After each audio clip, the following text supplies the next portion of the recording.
Good morning, gang. Happy Thursday. you there's an interesting story that came out this morning that kind of relates to what we all do. And it's actually pretty scary. A lot of times we've talked about, they're all over the place. What would happen if there was a major LCE? Be it an EMP or a civil war or a financial crisis or whatever it would be. And you hear all these stories, 90% of the people wouldn't survive the initial 2 weeks, 99% wouldn't survive the first year or whatever. Go read the 1 second after series. You'll kind of get an idea, even though that's fiction, you'll get an idea of what it'd be like. Okay. So I was cruising through news sources and everything, and I saw this article and I thought I would read it. Interesting.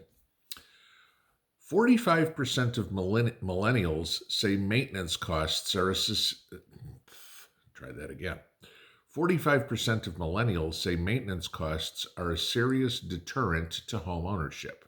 Now, a lot of you guys own your homes, own your homesteads, own rental properties, whatever. Some of you guys are millennials, and if you're here, I'm betting this doesn't pertain to you. Now, a little tiny piece of me gets the point where people are saying, gee, I can't come up with the down payment for a house. Okay, teeny tiny little bit.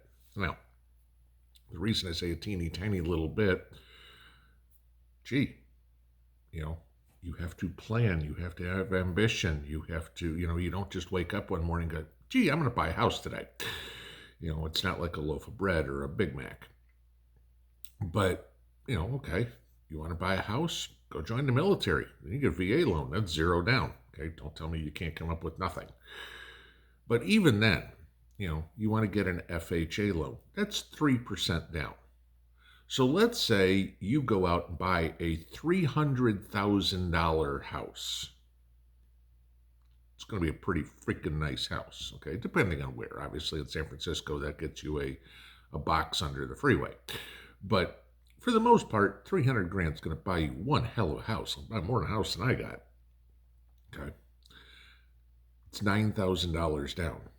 Okay. If you can't save $9,000, you have no business owning a house anyway. Okay. You are in a situation where, okay, you're living paycheck to paycheck. It's not going to happen. But let's go down to let's say you buy a $100,000 house, because I had seen a piece of property here in Tazewell, up the road from me. It was a mobile home on 1 acre, flat, very pretty views, okay, for $105,000. Mobile home looked to be in good shape, everything like that. $105,000, you own an acre and you've got a place to live. Okay, that's $3,000 down. You should be able to come up with that. So, as I said, I'll give them a little bit. You live in an expensive state. Why? Okay, first off. But, all right. But 45% of millennials said that the responsibilities of maintaining a house are more than they're willing to do. This is exactly why I say that this whole World Economic Forum, New World Order crap is not new. Okay, it's been going on for 20, 30 years. Because the kids these days, the millennials these days, they're great at doing this, okay? I'm old enough to remember the original Atari 2600, if you guys are, the joystick where you played Space Invaders or something like that, And that was about the extent of where I could get. The next video game system had these controls where you had buttons on the side. And I'm like, forget it. I'm not going to try to figure out how to do all this. And I was 30 years ago, 40 years. Well, not 40 years ago. Close to 40 years ago. Typing, okay? I still type with these fingers. I do 45 words a minute, okay? I know where all the keys are, but I don't know how to do normal typing. But find a kid who can't text in his sleep or, put the phone behind his back and send a text. I mean, they know all that sort of stuff. But this is interesting, okay? And think about this as a prepper, okay? As a homesteader, whatever. I mean, God knows as a homesteader, forget it. Some of the skills you have are beyond anything, okay? It's very interesting. 68% of millennials can't fix a leaky faucet. For the most part, that's tightening a bolt, okay? 63% can't caulk tile. Not that that's a super skill, but I mean, come on, that's running a float right over the top of it. What is it? 62% can't fix the garbage disposer. Okay, a lot of times it's stuck. You stick a broomstick in there and just unstick it. 49% can't clean a dishwasher filter. 43% can't replace a refrigerator water filter. 39% can't clean the shower head. Gee, there's rough. Get a little bit of CLR, hold cup up there for about 5 minutes and you're done. 22% can't replace the air filter in their furnace. That's real difficult. Open the door, pull it out, put a new one in, and close the door. Okay. 19% can't reset a tripped fuse. Rocket science. 8% can't manually flush a toilet. It's literally pouring water in the bowl. Okay. And 8% can't unclog a toilet because, a plunger is such high-tech toolage there. Okay. This is crazy. And this is what we have to look forward to in any LCE that comes up. These are the people that are going to be walking the streets like zombies going, oh my God, what do I do? If you don't know how to unclog a toilet, you certainly don't know how to grow food. You certainly don't know how to fix a car. You certainly don't know how to do animal husbandry. You certainly don't know how to use a generator. Okay.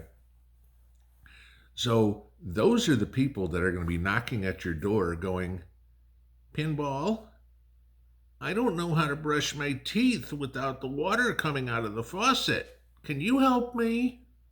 I mean, literally, that's what you got going on. This is a complete failure of our generation, okay? Because our kids collectively, okay? I mean, my daughter knows how to do this stuff, so not every single one of them. But, their answer to everything is, gee, I'll call somebody to fix it for me. Can you imagine the cost of calling a plumber and saying, hey, my toilet's stuck, can you come? And he goes, oh, great, no problem. Takes a bucket of water, pours it in, toilet flushes, and goes, that'll be $150, please. That's probably pretty accurate, too. This is what the enemy, if you will look like. And I'm not saying millennials are the enemy. I'm saying stupid people are the enemy, okay?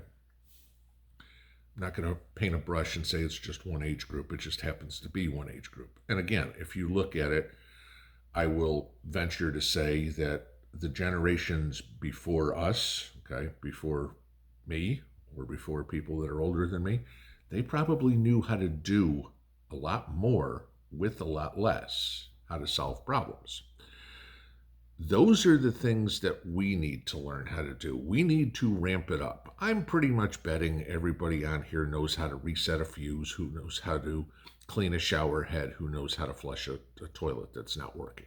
I'm getting, I'd be dumbfounded if there's anybody on this channel that doesn't know how to do it, okay?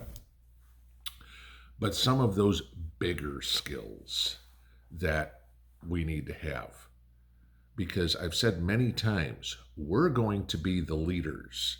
And it's people like this that are going to be coming to us and going, how do I do? Or can you do this for me? You want to talk about a shift in wealth? If you have the skills to small engine repair, pest control, okay? Let's say house is overrun by mice and you know how to get rid of them, okay? Uh, Woodworking, blacksmithing, anything like that. Electrical repair, a washing machine or something. Try to find a millennial that knows how to wash clothes by hand. Hell, try to find a millennial that knows how to wash dishes by hand, okay? If we have those skills, we are going to be in high demand. And we know how to do most of this stuff. So the more skills that you go out and get and learn how to do, regardless how mundane they are, okay? You know, I look at one of the skills I have. I love working with wood, okay? You know, building my deck was fun. Building Adirondack chairs was fun. I built furniture, you know, nothing fancy. I'm not here turning wood and doing all this sort of stuff. But I mean, I built a beautiful cabinet out of pallets that's still sitting in the house here. And people ask all the time where I got it. And I said, I built it. When I tell them I built it out of pallets, everybody says, there's no way you did that. And I'm like, yeah, I did. I love to do that sort of stuff. That's a skill I have that to me was just fun. Okay. It's very mundane, but in the process, I know how to fix a door. Okay. I know how to fix a table rather than stick a matchbook up underneath it, you know, like you see all these people do all the time. Gee, I can build a chair. I can build tables. I can repair, you know, a hole in a wall. I know how to do this stuff. And I don't think about it as a prepping skill, but it really is. Because imagine there's some person here who all of a sudden their door won't lock. That might be important in an SHTF situation, lock doors. Okay. And they don't know how to fix it because the door's off kilter or something like that. How valuable am I all of a sudden because I can fix that door for them? Just something to think about. Have a good day. Pinball out.